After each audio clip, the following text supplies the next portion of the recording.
There's a stark warning tonight that millions of children in Yemen could be pushed to the brink of starvation unless international aid is dramatically stepped up.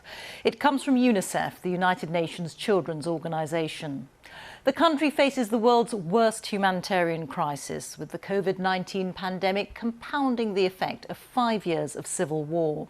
Houthi rebels backed by Iran have been fighting Yemen's government, itself backed by a Saudi-led coalition, which is supported by the US and the UK.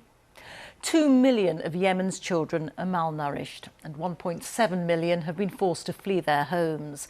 With only half of the country's health facilities in operation, one child dies every 10 minutes from a preventable disease. Our Middle East editor Jeremy Bowen sent this report, and I must warn you, there are distressing images right from the start. Selwa Al-Odabi is 5, the same age as the war. Selwa has cerebral atrophy, brain damage caused by malnutrition she's had since she was 2 months old. The vicious mixture that is destroying Yemen is killing her. A man-made war, man-made hunger, and the coronavirus pandemic's grip on a broken country. Selwa's parents are among the 2 million Yemenis who've been forced to flee their homes because of the war.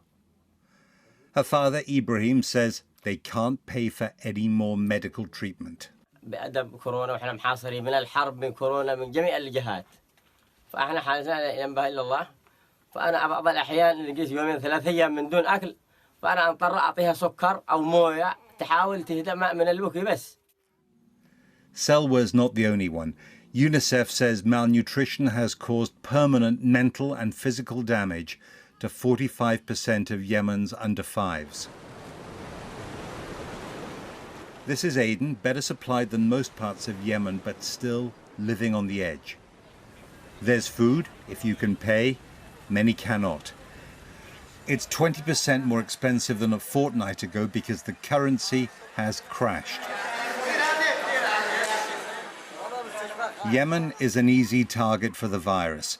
Its citizens' immune systems are exhausted.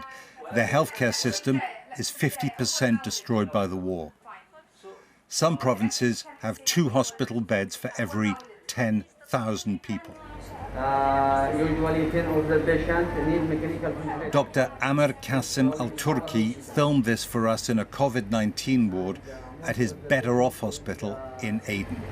Most of the patients not accepted in the hospital. Rich countries could buy thousands more ventilators.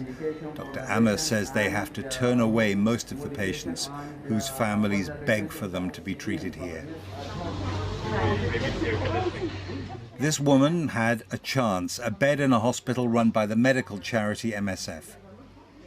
They couldn't save her. In Yemen, 25% of people with confirmed COVID-19 die, 5 times the global average. It's estimated Yemen already has 1 million cases of COVID-19, 3 times more than the UK, in a population less than half the size. It feels like the end. It feels like a calamity. They think the world has forgotten them. It's chaotic and anarchic and desperate. Are they right to think that the world's forgotten them? And unless action is taken straight away, we are going to see a tragedy of globally catastrophic proportions. Making everything worse, separatists are fighting a new war to end South Yemen's union with the north.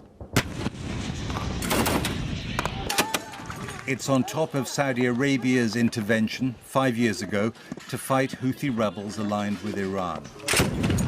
In the desert, Saudi troops are with the southern separatists, trying to observe a ceasefire that so far does not exist.